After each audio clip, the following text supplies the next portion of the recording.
پھر صحیح مسلم کے اندر ایک حدیث ہے کہ قرآن حکیم کی جو آیت اعظم ہے، آپ علیہ السلام نے ابی ابن کعب سے پوچھا کہ بتاؤ قرآن کی سب سے عظمت والی آیت کون سی ہے، تو انہوں نے کہا اللہ لا الہ الا هو الحی القیوم۔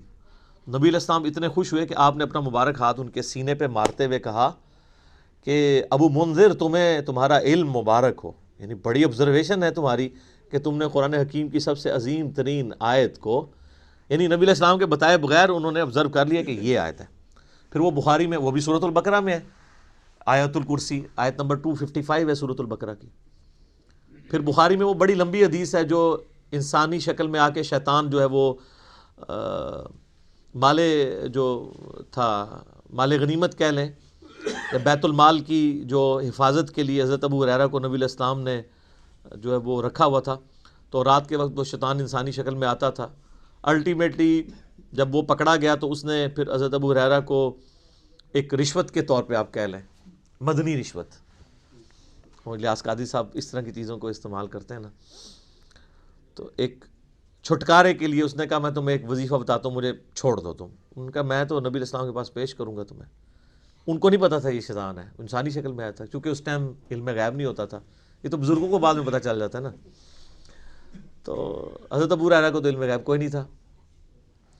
اب نبی علیہ السلام کے پاس جب آپ نے فرمایا تمہیں پتہ ہے یہ 3 راتوں سے جو تمہارا مہمان بنا ہوا تھا نا چوری کرنے کے لیے جو بیت المال کی آیا تھا، وہ شیطان تھا۔ البتہ جو اس نے جاتے ہوئے یہ بات کی نا کہ قرآن حکیم میں ایک آیت ایسی ہے کہ اگر تم رات کو بسترے پہ جاتے وقت تلاوت کر لو تو صبح تک اللہ تعالیٰ تمہاری حفاظت پہ ایک فرشتہ معمور کر لے گا، تو وہ ہے تو جھوٹا تھا، اس نے بات سچی کی ہے۔ تو اس سے ایک اصولی بات پتہ چل گئی کہ اگر کوئی جھوٹا شخص بھی صحیح بات کرے نا تو بات کو لینا چاہیے، بندے کو چھوڑ دینا چاہیے۔ یہاں حالت یہ ہے کہ کوئی بندہ جو ہے وہ بات کرتا ہے تو کہتے ہیں اس کی داڑھی پوری نہیں ہے تو ہم اس کی بات نہیں مانیں گے، یہ ہمارے فرقے کا نہیں ہے ہم اس کی بات نہیں مانیں گے۔ وہ یہ دیکھو بات کیا کر رہا ہے، یہ نہ دیکھو بات کون کر رہا ہے۔ یہ نبی علیہ السلام نے ہمیں تعلیم دی ہے، اور مولویوں کی کامیابی کا راز یہی ہے کہ وہ اس حدیث کے اوپر عمل نہیں کرنے دیتے، وہ فوراً ڈکلیئر کرتے ہیں یہ تو بدعتی ہے، یہ تو گمراہ ہے، یہ رافضی ہے، یہ ناسبی ہے، یہ خارجی ہے، یہ بد مذہب ہے، اس سے بچنا ہے۔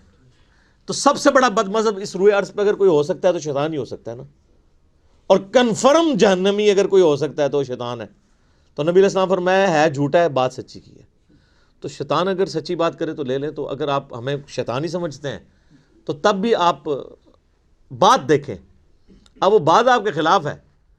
تو یہ اسی طریقے سے ہے کہ وہ انگریز آپ کو آگے کہے کہ جی سورہ بقرہ کی آیت نمبر 279 میں اللہ تعالیٰ نے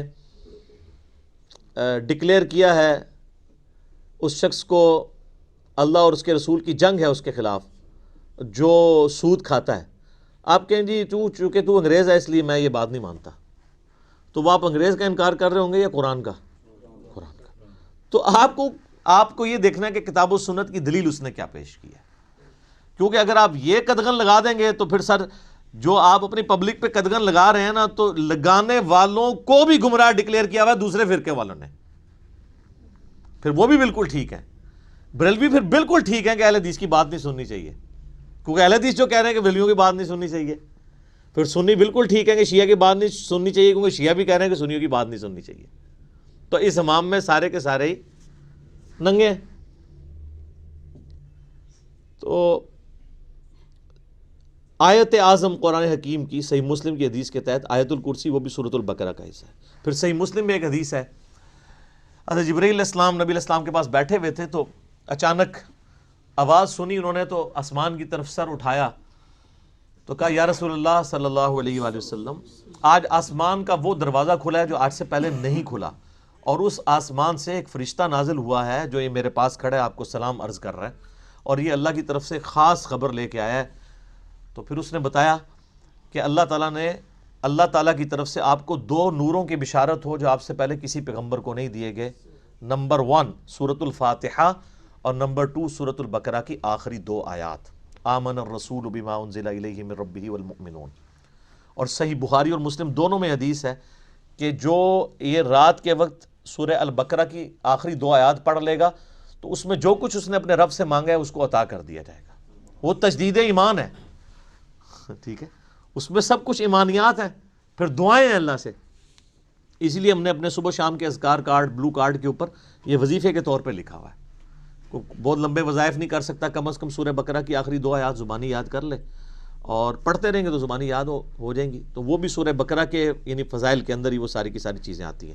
باقی اس پہ بولا جائے تو یہ وقت یعنی کافی زیادہ درکار ہے. بنیادی گفتگو کرنا اس لیے ضروری ہوتی ہے، بعض کے لیے انٹرسٹ کا باعث ہوتا ہے. جس طرح بعض لوگوں کے لیے یہ بڑا انٹرسٹ ہوتا ہے کہ یہ سورت مکی ہے یا مدنی ہے.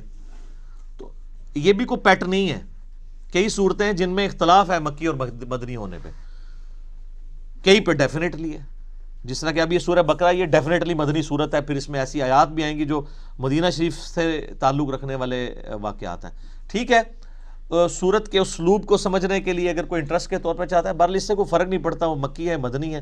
اصل چیز ہے قرآن کا کانٹیکسٹ قرآن کے اندر کلیئر ہے.